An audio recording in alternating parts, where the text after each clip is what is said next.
Hey everyone, welcome back. Now let's go ahead and jump into function transformations.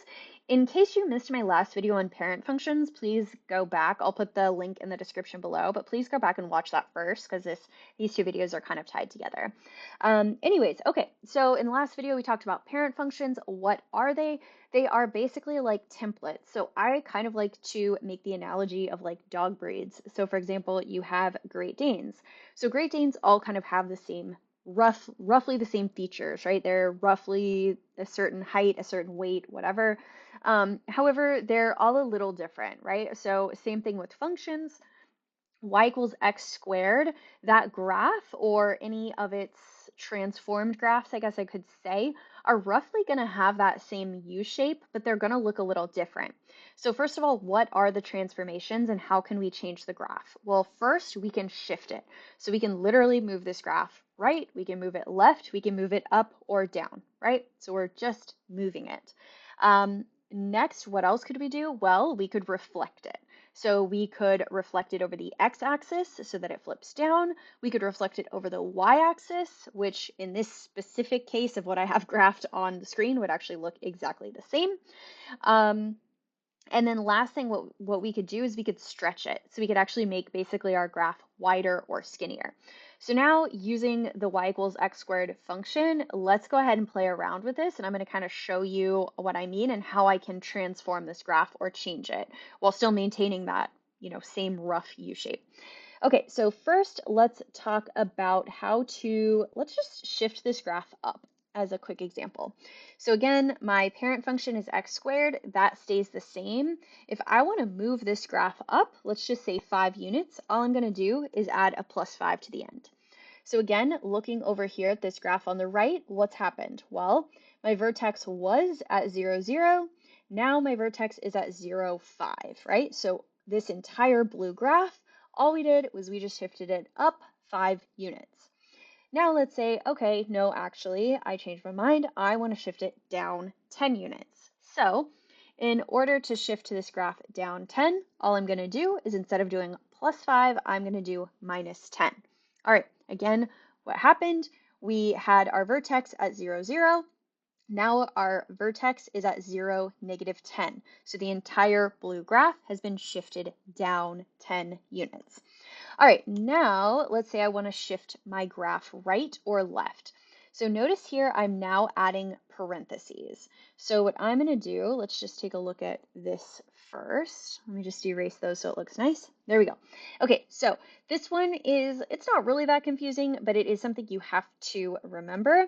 When you put a +1 here, this is going to shift your graph left, which is kind of counterintuitive, right? Because you would think, well, the positive x values are to the right, but it's flipped. So you just have to memorize that and know it. So if here, when I did x plus 1, notice what happened to my graph. Oops, let's see if I can fix that. There we go.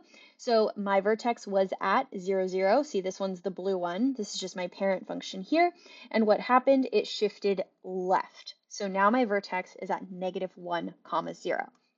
Now, let's show you how to shift it right. I'm going to create a new graph here in purple. Let's say I wanted to shift it 3 units right. Okay, well, again, what happened? I had to make it negative to shift it right. And then this blue graph here, my parent function, moved 3 units to the right. Its new vertex is 3, 0. So that's kind of key things. Main thing to remember when shifting is that if it's in parentheses with X, it's a horizontal shift. So it's right or left. If it's on the outside, that's going to be up or down. So let me show you a combo of those two things. So let's say here with the green graph, so we've already shifted 1 left. Now let's say we want to shift 4 up.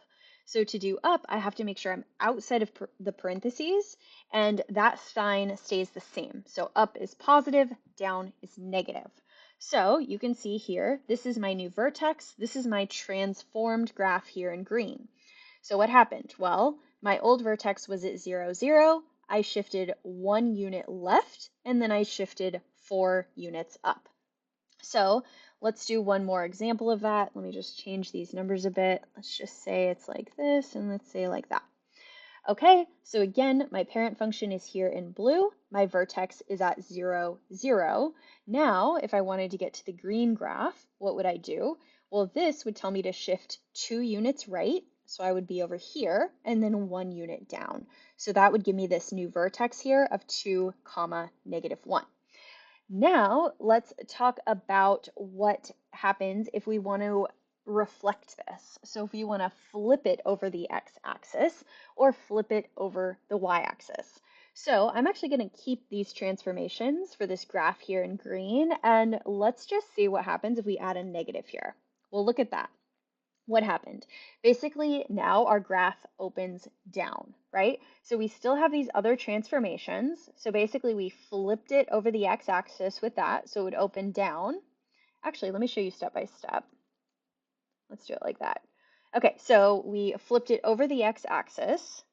Then we shifted it 2 units right, and then we shifted it 1 unit down. So this is really fun to play with, by the way. This is what I recommend all of my students do, is just go on Desmos and just play around with these functions, because it's really cool to see how you can move them. And it's the best way to really learn this is just to play around and see what each thing does. Okay, so let's take a look at this example. So again, this is going to shift it. This is going to be in the y direction, right? This is going to shift it over the y-axis. So this one makes it open down, which is what you see here. This would shift it 2 units to the right, but then it's also been flipped over the y-axis because of that negative. So what would be here now goes here, right? And you can actually see that if I change it like that, right? So see what that negative is doing, right? It's just flipping it over the y-axis.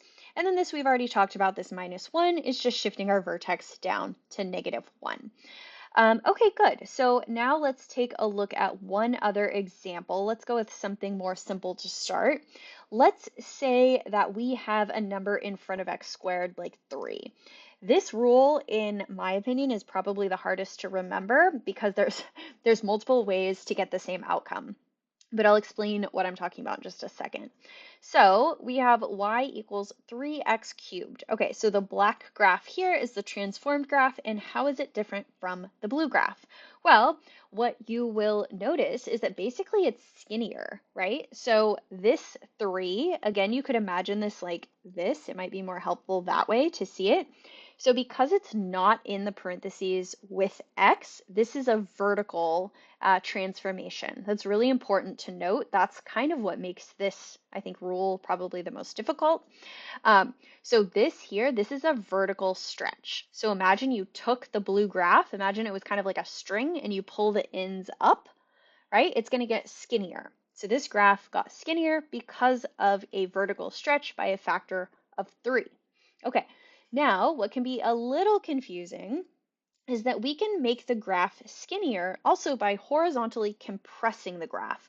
So imagine taking your hands, right, and basically squeezing the right and left side of that blue graph together, right? So basically just squeezing it inward. So in order to do that, because it's horizontal, it's going to go in the parentheses with x. So let's just look at something like this. So look what happened. Again, your graph got skinnier. Don't forget blue, this is your parent function, right? And both of these, the black graph and the red graph, these are both skinnier. This one is more extreme than this one, right? So a horizontal compression is more extreme.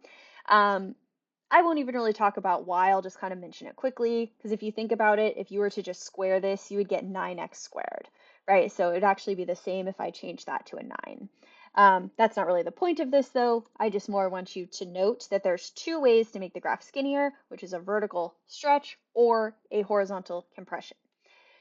Now let's talk about making our graph wider. In order to do that, the number here in front is going to have to be between 0 and 1.